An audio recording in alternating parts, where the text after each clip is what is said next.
ആസിഫ് അലി അനശ്വര Rajan movie രേഖാചിത്രം. ഈ സിനിമയെക്കുറിച്ച് പറയുന്നതിന് മുമ്പ് ആ സിനിമയുടെ ടൈറ്റിലിനെ കുറിച്ച് ആദ്യം തന്നെ പറയാം.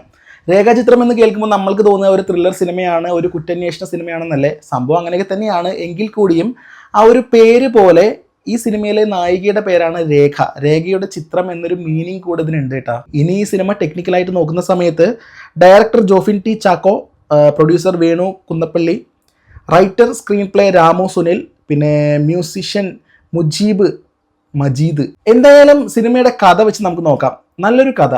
സാധാരണ ഒരു ക്രൈം ത്രില്ലർ എന്നൊക്കെ പറയുമ്പോൾ വലിയൊരു സസ്പെൻസ് നമ്മുടെ മുന്നിലേക്ക് ഇട്ട് തന്നിട്ടാണ് ഈ സിനിമ ഇങ്ങനെ മുന്നോട്ട് നമ്മളെയും വലിച്ചുകൊണ്ട് പോവുക. എന്നാൽ ഈ സിനിമ ആ രീതിയിലല്ല. സിനിമ തുടങ്ങി കുറച്ച് കഴിയുമ്പോൾ തന്നെ നമ്മൾക്ക് മനസ്സിലാവും ഇതിൻ്റെ നെഗറ്റീവ് ഷെയ്ഡ് ക്യാരക്ടർ ആരാണ്, എവിടേക്കാണ് എത്തിപ്പെടുന്നത്, എന്താണ് സംഭവിക്കാൻ പോകുന്നതെന്നൊക്കെ ഓൾമോസ്റ്റ് ഒരു പ്രഡിക്ഷൻ നമ്മൾക്ക് നല്ല രീതിയിൽ ഉണ്ടാവും.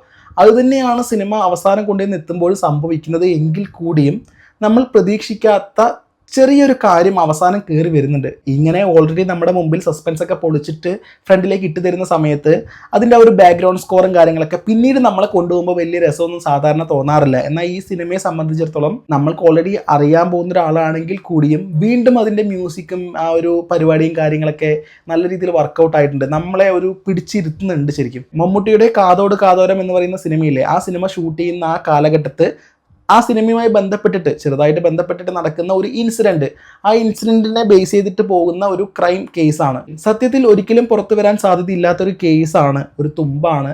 എന്നാൽ ഇതൊരു പ്രത്യേക സാഹചര്യത്തിൽ കൂടെ പോകുന്നത് കൊണ്ട് ഈ കേസ് അവസാനം തെളിയിക്കപ്പെടുകയാണ്. സാധാരണ ഇൻവെസ്റ്റിഗേഷൻ സിനിമകളിൽ ആരാണിത് ചെയ്തത് എന്നതായിരിക്കും വലിയൊരു ചോദ്യചിഹ്നമായിട്ട് വരുന്നത്. എന്നാൽ ഇവിടെ അങ്ങനെ ഒരു കാര്യം ഉണ്ട് എങ്കിൽ കൂടിയും അതിനേക്കാളും പ്രയോറിറ്റി ഈ വിക്ടിം ആരാണ് എന്നുള്ളതിനെ കുറിച്ചാണ്. ഒരു പക്ഷേ ഈ സിനിമയുടെ ഫസ്റ്റ് ഹാഫ് ആവുന്ന ആ ഒരു സമയത്ത് ഈ സിനിമ എങ്ങോട്ടാണ് പോകുന്നത് നമ്മൾക്ക് ഓൾറെഡി കാണിച്ചു തരുന്നുണ്ടല്ലോ, ഇതാരാണ് എന്താണ് എന്നൊക്കെ. പിന്നെ എന്താണ് ഈ സിനിമ തെളിയിക്കാൻ പോകുന്നത് എന്നെല്ലാം തന്നെ നമുക്ക് തോന്നാം. കാരണം ചെറുതായിട്ടൊരു എഴച്ചിലും കാര്യങ്ങളൊക്കെ നമുക്ക് ഫീൽ ചെയ്യുമെങ്കിൽ കൂടിയും സിനിമയുടെ ക്ലൈമാക്സിനോട് അടുക്കുന്ന സമയത്ത് നമുക്ക് മനസ്സിലാവും എന്തിനു വേണ്ടിയിട്ടാണ് നമ്മളെ വലിപ്പിച്ചത്, അല്ലെങ്കിൽ അവസാനം എന്താണ് നമ്മളോട് പറയാനുണ്ടായിരുന്നത്, ഇതാണ് ഏറ്റവും ഇമ്പോർട്ടൻസ് കൊടുത്തത് തുടങ്ങിയ കാര്യങ്ങളൊക്കെ നമുക്ക് സിനിമയുടെ ക്ലൈമാക്സോട് കൂടിയാണ് നമുക്ക് വളരെ വ്യക്തമായിട്ട് മനസ്സിലാവുക. ഇനി ആക്ടേഴ്സിൻ്റെ പെർഫോമൻസ് വെച്ച് നോക്കുന്ന സമയത്ത് ഇതൊരു ആസിഫ് അലി മൂവി ആണെങ്കിലും ആസിഫ് അലിക്ക് ഒരുപാട് പെർഫോം ചെയ്ത് തകർക്കാനുള്ള സിറ്റുവേഷൻസും കാര്യങ്ങളൊന്നും തന്നെ ഈ സിനിമയിൽ കൊടുത്തിട്ടില്ല എന്നാണ് എൻ്റെ ഒരു തോന്നൽ. എന്നിരുന്നാൽ കൂടിയും അദ്ദേഹത്തിന് കൊടുത്ത റോൾ അദ്ദേഹം പെർഫെക്റ്റ് ആയിട്ട് ചെയ്തു വെച്ചിട്ടുണ്ട്, വളരെ നീറ്റായിട്ട് ചെയ്തു വെച്ചിട്ടുണ്ട്. ഇതിലെനിക്ക് എടുത്ത് പറയേണ്ട ഒരു ആക്ടിങ് അല്ലെങ്കിൽ അനശ്വര രാജൻ്റെയാണ്. സത്യത്തിൽ നമുക്ക് ഫിസിക്കലി കാണുമ്പോൾ നല്ല ഭംഗിയുള്ളൊരു നടിയൊന്നും നമുക്ക് നോക്കി കാണാൻ പറ്റില്ല അനശ്വരനെ. പക്ഷേ പെർഫോമൻസ് ഒരു ഒരു ഒരു ഒരു രക്ഷയില്ല. എന്ത് നല്ലൊരു ആക്ട്രസ്സാണ് അവർ. നല്ല അഭിനയം കേട്ടോ, ഒരു രക്ഷയില്ല.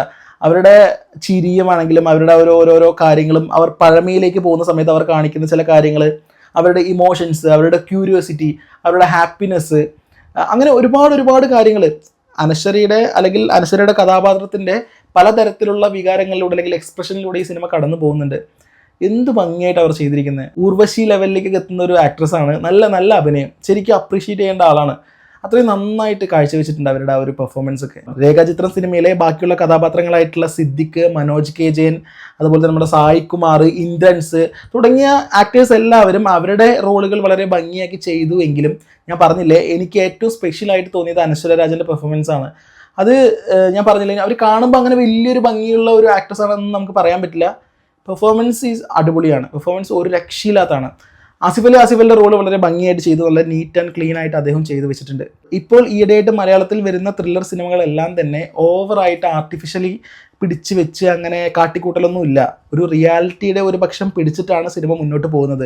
അതേപോലെ തന്നെയാണ് ഈ സിനിമയും. റിയാലിറ്റി എന്ന് തോന്നിക്കുന്ന രീതിയിലുള്ള കാര്യങ്ങളാണ് ഈ സിനിമയിൽ ഉടനീളം മുന്നോട്ട് പോകുന്നത്. സിനിമയിൽ അഭിനയിച്ച ആളുകളുടെ പേര് പറഞ്ഞപ്പോൾ ഒരാളുടെ പേര് വിട്ടുപോയി, നിശാന്ത് സാഗർ. അദ്ദേഹത്തിൻ്റെ റോള് വളരെ ഭംഗിയായി ചെയ്തിട്ടുണ്ട്. ഒരു സീനിയർ പോലീസ് ഓഫീസർ എന്ന രീതിയിൽ പെർഫെക്റ്റ് ആയിട്ട് അദ്ദേഹം ആ ഒരു റോള് നന്നായി മെയിൻറ്റെയിൻ ചെയ്ത് കൊണ്ടുപോയിട്ടുണ്ട്. നിശാന്ത് സാഗർ മാത്രമല്ല കേട്ടോ, അവരിലും ഒരു ഉയർന്ന ഉദ്യോഗസ്ഥനുണ്ട്, അവരുടെ മെയിനായിട്ട് DGPയോ മറ്റെന്തോ റോൾ കൈകാര്യം ചെയ്യുന്ന ആളാണെന്ന് തോന്നുന്നു. പക്ഷെ അദ്ദേഹം ബ്രില്യൻ്റ് ആയിട്ട് പെർഫോം ചെയ്തിട്ടുണ്ട് എന്നുള്ളതാണ്.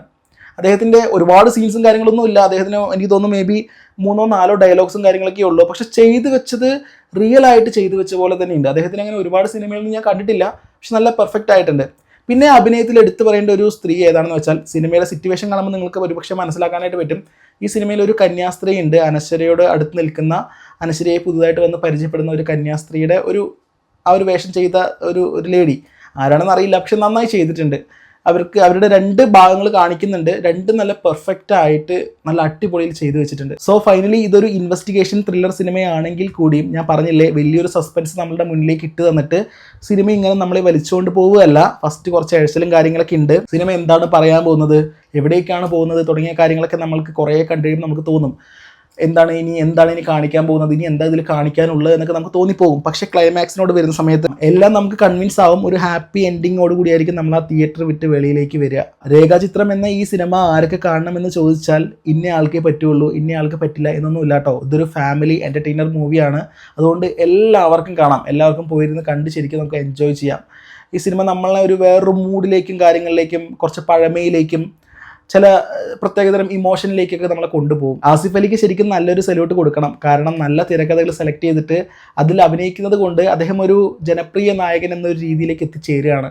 അദ്ദേഹത്തിൻ്റെ മുമ്പുള്ള സിനിമകളൊക്കെ നോക്കുകയാണെങ്കിലും ഇപ്പോൾ ഈ അടുത്തായിട്ട് സെലക്ട് ചെയ്ത് വരുന്ന സിനിമകളൊക്കെ അടിപൊളിയാണ്. ഇതുപോലെ നല്ല തിരക്കഥകൾ സെലക്ട് ചെയ്തിട്ട് നല്ല സിനിമയുടെ ഭാഗമാകുന്നത് കൊണ്ട് തന്നെ ആസിഫ് അലി ഒരു നല്ല നടനാണെന്ന് എല്ലാവരും പറയും. അപ്പോൾ എല്ലാവരും പോയി കാണുക. ഫാമിലി ഓഡിയൻസിന് എന്തായാലും ഇഷ്ടപ്പെടും. നല്ല സിനിമയാണ്.